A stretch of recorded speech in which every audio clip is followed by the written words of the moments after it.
Hello students, welcome to UG learning classes. हमारी जो physics में वन लाइनर फैक्ट्स की सीरीज़ चल रही थी, आज उसकी 12th क्लास है।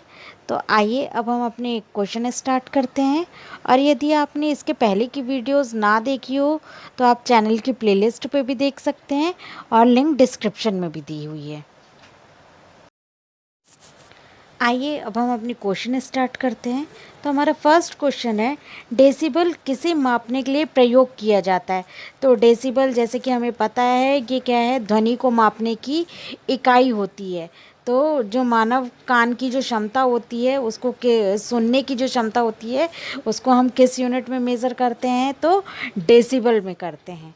नेक्स्ट है, एम्पियर क्या मापने की इकाई है। तो एम्पियर के थ्रू हम क्या मेज़र करते हैं, तो करंट को या धारा को मेज़र करते हैं। एम्पियर क्या है, करंट की यूनिट है। नेक्स्ट है, यंग प्रत्यास्था गुणांक का एसआई मात्रक है। तो यंग प्रत्यास्था गुणांक, यंग मॉडुलस का एसआई यूनिट क्या है, न्यूटन पर मीटर स्क्वायर, न्यूटन प्रति वर्ग मीटर। नेक्स्ट है, मात्रकों की अंतर्राष्ट्रीय पद्धति कब लागू की गई। तो मात्रकों की अंतर्राष्ट्रीय, जिसे हम एसआई यूनिट भी कहते हैं, तो कब लागू की गई, तो 1971 ईस्वी 1971 में। नेक्स्ट है, खाद्य ऊर्जा को हम किस इकाई में माप सकते हैं। तो खाद्य ऊर्जा, जो हम खाना खाते हैं उससे जो हमें एनर्जी मिलती है, तो एनर्जी को हम किस में मेज़र करते हैं, तो कैलोरी में मेज़र करते हैं। नेक्स्ट है, विद्युत मात्रा की इकाई है। तो विद्युत मात्रा की इकाई, अगेन सेम क्वेश्चन, एम्पियर है। ये जो क्वेश्चन आपने देखा था, एम्पियर क्या मापने की इकाई है, तो करंट, सेम यही है कि विद्युत मात्रा इकाई की इकाई क्या है, एम्पियर है। नेक्स्ट है, एसआई पद्धति में लेंस की शक्ति की इकाई क्या है।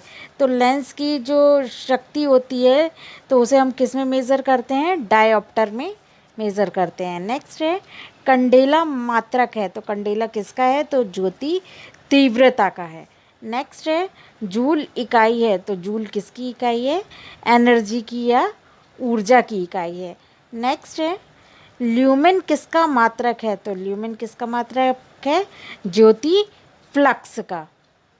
नेक्स्ट है, क्यूरी किसकी इकाई का नाम है। तो रेडियो एक्टिव धर्मिता का, रेडियो एक्टिव जो एलिमेंट होते हैं उनकी यूनिट क्या होती है, क्यूरी से मेज़र करते हैं। क्यूरी क्या है, क्यूरी, मैडम क्यूरी जो थी, उन्होंने ही रेडियो एक्टिव एलिमेंट की खोज की थी, उन्हीं के नाम पे ही ये इस इकाई का नाम रखा गया है।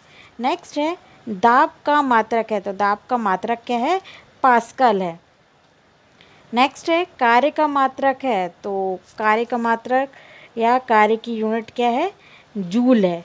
नेक्स्ट है, प्रकाश वर्ष इकाई है। तो प्रकाश वर्ष किसकी इकाई है, दूरी की। जड़त्व का माप क्या है। तो जड़त्व का माप क्या है, द्रव्यमान।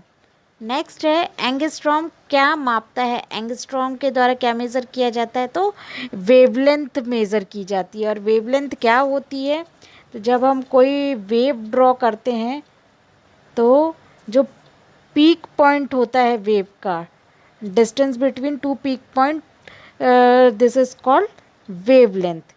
इसको हम लैम्डा से मेज़र करते हैं और इसकी यूनिट क्या होती है, एंगस्ट्रॉम होती है। तो ये क्या है, वेवलेंथ या तरंग दैर्घ्य। नेक्स्ट है, किसने न्यूटन से पूर्व ही बता दिया था कि सभी वस्तुएं पृथ्वी की ओर गुरुत्वाकर्षण करती हैं। जैसे कि न्यूटन ने क्या बताया था हमें, कि यदि हम कोई वस्तु ऊपर की ओर फेंकते हैं तो वो पृथ्वी की ओर नीचे वापस आती है, क्योंकि पृथ्वी क्या करती है, अपनी तरफ एक वस्तु की तरफ एक वस्तु क्या करता है, पृथ्वी की तरफ एक बल आकर्षण बल का अनुभव करता है, जिसे हम कौन सा बल कहते हैं, गुरुत्वाकर्षण बल कहते हैं। तो इस गुरुत्वाकर्षण की जो कॉन्सेप्ट था, तो न्यूटन के पहले किसने दिया था, तो ब्रह्मगुप्त ने दिया था। नेक्स्ट है, यदि एक पेंडुलम से दोलन करने वाली घड़ी को पृथ्वी से चंद्रमा पर ले जाएं तो घड़ी होगी। तो घड़ी कैसी हो जाएगी, सुस्त हो जाएगी, घड़ी की स्पीड कैसी हो जाएगी, कम हो जाएगी। नेक्स्ट है, प्रकाश वोल्टेज सेल के प्रयोग से सौर ऊर्जा का रूपांतरण करने से किसका उत्पादन होता है? तो किसका उत्पादन होता है? प्रकाशीय ऊर्जा का उत्पादन होता है। नेक्स्ट है, जब हम रबड़ के गद्दे वाली सीट पर बैठते हैं या गद्दे पर लेटते हैं तो उसका आकार परिवर्तित हो जाता है, ऐसे पदार्थ में पाई जाती है।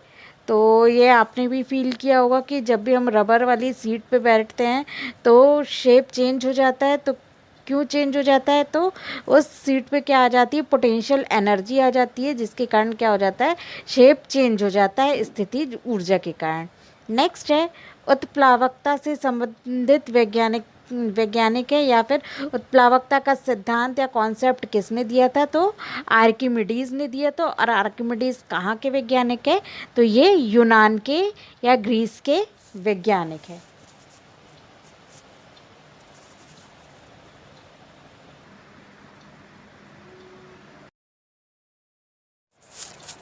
तो आपको यदि वीडियो पसंद आई हो तो प्लीज़ वीडियो को लाइक करें, शेयर करें और चैनल सब्सक्राइब ना किया हो तो चैनल सब्सक्राइब करें और बेल आइकन प्रेस करना ना भूलें ताकि आगे आने वाली वीडियोस की नोटिफिकेशन आप तक सबसे पहले पहुंच सके।